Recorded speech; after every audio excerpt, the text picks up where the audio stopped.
Greetings world, we are Anonymous. The full wrath of the United States Central Intelligence Agency, CIA, will soon descend upon all of America after the deadliest secret lies of this deep state spy agency currently at war with President Donald Trump, have now been exposed for the entire world to see, and whose next false flag terror attack to cover up their crimes may come as soon this coming week. The international whistleblowing organization WikiLeaks released the largest ever in history publication of over 8,000 CIA top-secret documents. Vault 7. CIA hacking tools revealing that this deep state spy agency has, in fact, created and cast a vast electronic surveillance net around the entire US unrivaled in modern times, and that has turned even the most innocuous devices, televisions, phones, computers, smart devices, automobiles, etc., into illegal spying tools.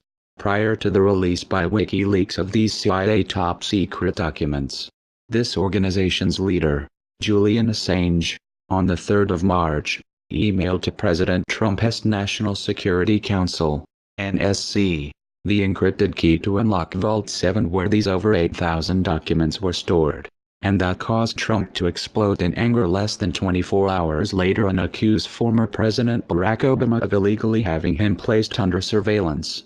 Angering President Trump the most, as well as the FSB, were these top-secret CIA documents revealing that this deep state spy agency had created an exploit to falsely implicate Russia in hacking crimes it had never committed, and didn't he have to do as these Democrats had already destroyed themselves.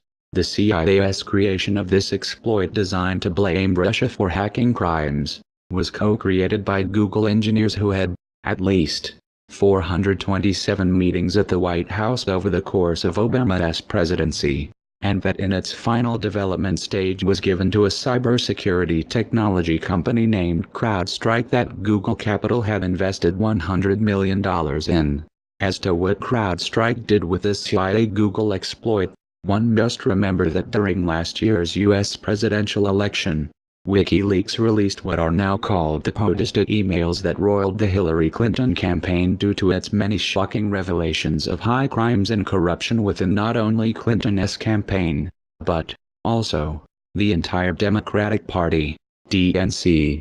To how WikiLeaks obtained the POTUS emails in the first place was through a disgruntled DNC officer named Seth Rich who was angry over the election being manipulated against Senator Bernie Sanders, but who shortly after he had turned over these damning email documents to WikiLeaks was assassinated, and that WikiLeaks offered a $20,000 reward to capture his killers, who were never found, with Hillary Clinton's campaign manager John Podesta having previously stated to Seth Rich's assassination that I'm definitely for making an example of a suspected leaker whether or not we have any real basis for it. And WikiLeaks leader Assange himself saying Russia had nothing whatsoever to do with the hacking of the Podesta emails.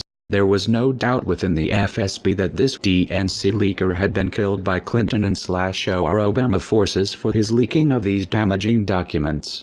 Shockingly, however, on the 22nd of December 2016, barely a month prior to President Trump taking office, CrowdStrike released a report claiming that a tool, exploit, used in the DNC hack of the Podesta emails had also been used, rewritten for Android phones, in malware that appeared in an application used by Ukrainian artillery units, and that this report purported to show that a hacking tool used in the DNC hack had also been used to kill Ukrainians fighting Russian separatists, that they called Fancy Bear, and blamed Russia for creating, in its most simplistic rendering.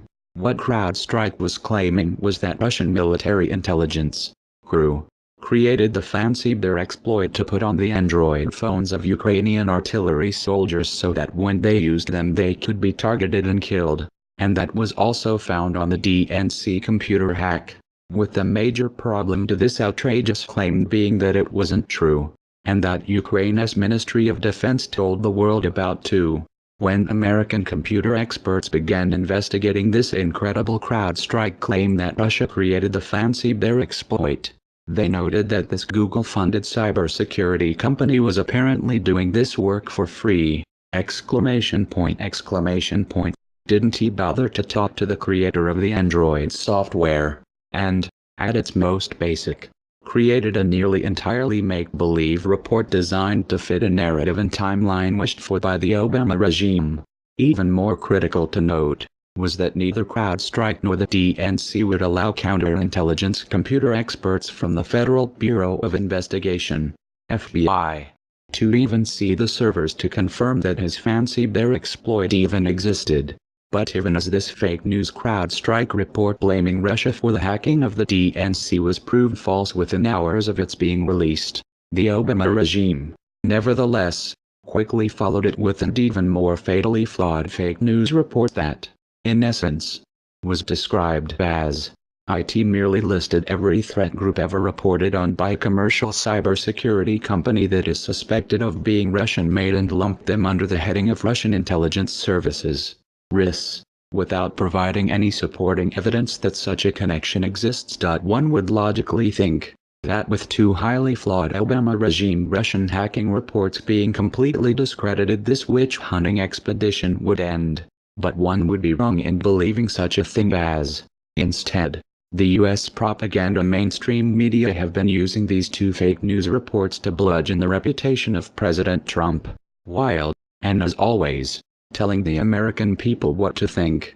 And with WikiLeaks now proving that the deep state-aligned CIA was, in fact, the creator of this fancy bear exploit meant to discredit Russia, the Obama-Clinton leftist supporting US mainstream fake news propaganda media is, once again, choosing lies over truth, with CNN shockingly not even bothering to inform their viewers of the over 8,000 top-secret CIA documents, and whom, also, when the POTUS emails were released, outrageously lied to the American people saying no one but reporters could read them.